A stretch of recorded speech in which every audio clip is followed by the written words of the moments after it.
Hello everyone, this is Legit Walkthroughs, bringing you part 3 of the Volt White version walkthrough. Now, as you saw from the title screen, that is a Lillipup, and that's actually going to be where I'm going to put my team from here on out, because that is actually the first Pokemon I run into in this route, and that's kind of a funny thing that I run into a 5th generation. Fifth generation Pokemon in a game where like all the where they're supposed to include all the other generations. Now, one thing that I actually kind of like about Lily, it's a good thing actually in my opinion. Sorry if I kind of cut myself off. The reason I kind of like that I got a Lillipup was because his evolutions are really good because they do some good damage. They have a really nice amount of health.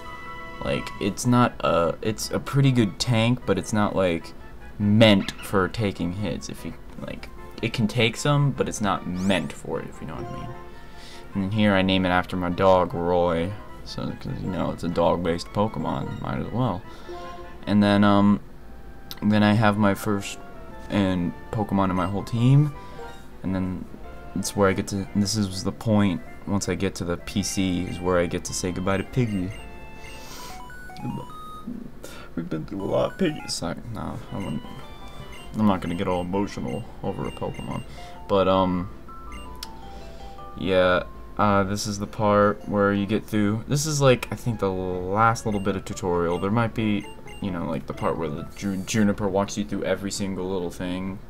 Like, if I could turn it off, I would, but it's kind of dumb that I can't. But they have to put something in for all the new players.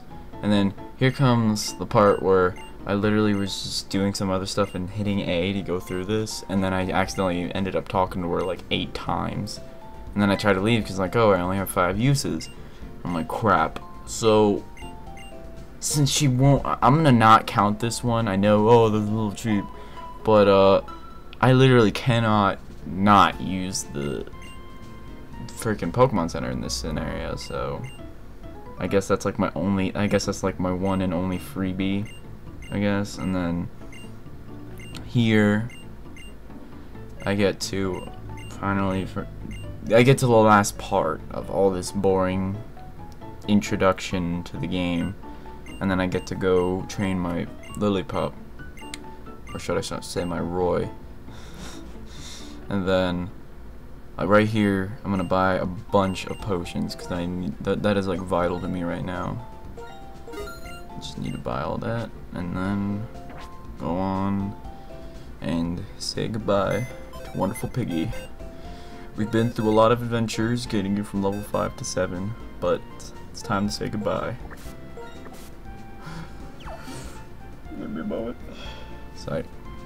Alright, now let's continue down over to Route 1 after we see this little part where they introduce Guess This. Now, remember, you can go back to that route, you just can't catch any Pokemon. I just got a little loud there again. And, oh boy, a Pidgey. That's like, oof. Those are, in my opinion, one of the most annoying low-level Pokemon there are, especially with a low-level Lillipup like me. Just because of that move right there, Sand Attack. Every Pidgey I face always knows it, unless they're like level 2. Then they just use it twice, and then your Pokemon at one point when you need it most to hit will just act like a retard and miss every time.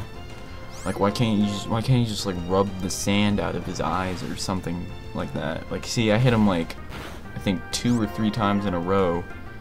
And then boom, right there, I just lost half my health, and then he misses right there where I could have killed him, and I'm like, oh my god. So then I might as well just heal up. And then one thing that I also hate, or not hate, but it seems weird to me, look, Tackle just did that much damage. Now, it could be that I just used a potion, but it's still kind of makes no sense to me that Razor Wind does less damage than Tackle, but it could be just the fact that I used a potion. And then right there, I could have killed him again, but Lillipup misses. So then I have to heal up, But then here's the part that sort of discloses my theory. He just uses Razor Wind and it only does like 1 extra damage. But yet when he uses Tackle, it gets me down to like 6 health. And then Gust, a flying type move used by a flying Pokemon, only does like 6 damage. That's also another moment where I'm like, what? I was happy that I got that like lucky breakthrough, but oh my lord, I was like, I was worried that I was gonna like lose at Nuzlocke within like before even hitting the first trainer. That would have been pretty dang dumb. Alright, now this is a couple, since these guys are low level, we don't have to do much grinding at all. Just a couple wildlife Pokemon we need to face. And then Eccentric, that was a little unusual, seeing Eccentric here, so now that my Pokemon is sort of up to par on their levels, I can easily just use Tackle over and over on it. And then just hit that. Oop, please ignore that. That was my phone over there, in case if you don't hear it, then it's just my phone ringing, just ignore it.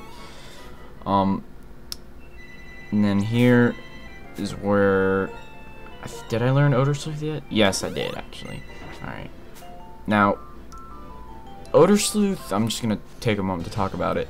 Odor Sleuth is a pretty okay move if you want to use it in like certain situations. Like if you're facing a ghost gym and for some reason you either have nothing but normal types or nothing but fighting types or something like that, then Odor Sleuth is a good move because that basically turns all your normal moves and makes them able to be used against a ghost type, or all your fighting moves able to be used against a ghost type, or your ghost moves against normal type, poison against steel, blah blah blah. You know the drill. Now, and then another thing that's even more useful is that say you run into a person that does nothing but spam double team. Pardon me, I had a burp. Until it has +6 of that stat. That also gets rid of that. And have a good day. This is a really short ending.